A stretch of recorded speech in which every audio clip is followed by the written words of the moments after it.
Our top story tonight is a new firm stance from state leaders against drug addiction. Thanks for joining us tonight at 6. I'm Faith Woodard. And I'm Rolly Hoyt. Governor Sarah Huckabee Sanders threw her support behind a bill that creates steep penalties for those caught trafficking and distributing illegal drugs. THV 11's Ian Russell joins us here in studio with more. Ian?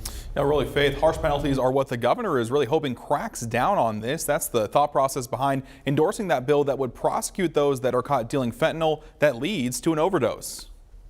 To discuss one of the most pressing issues facing our state, which is drug addiction. Fear is a powerful motivator, and it's one Governor Sarah Huckabee Sanders is hoping stops drug addiction at the source. Arkansas will charge drug dealers with murder if they deliver drugs that cause an overdose. For the most heinous drug dealers, those who traffic fentanyl to children, we will charge them with life in prison. Joined by Attorney General Tim Griffin, the governor announced she'll sign Senate Bill 283, also known as the Fentanyl Enforcement and Accountability Act of 2023, when it makes its way to her desk.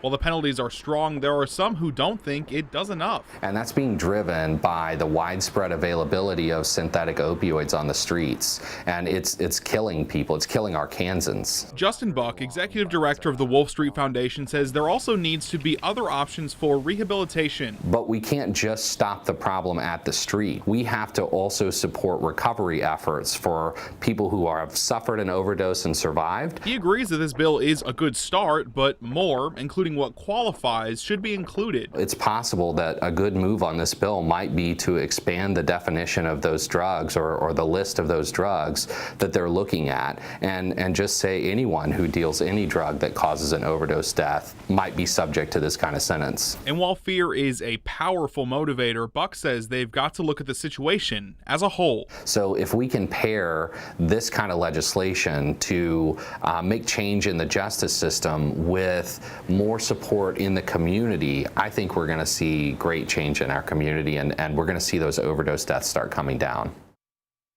All right, that bill has not been assigned to any committees just yet. The governor also announced the appointment of Tom Fisher as the state's new drug czar. He spent 17 years with the DEA here in Arkansas and is a former Faulkner County deputy.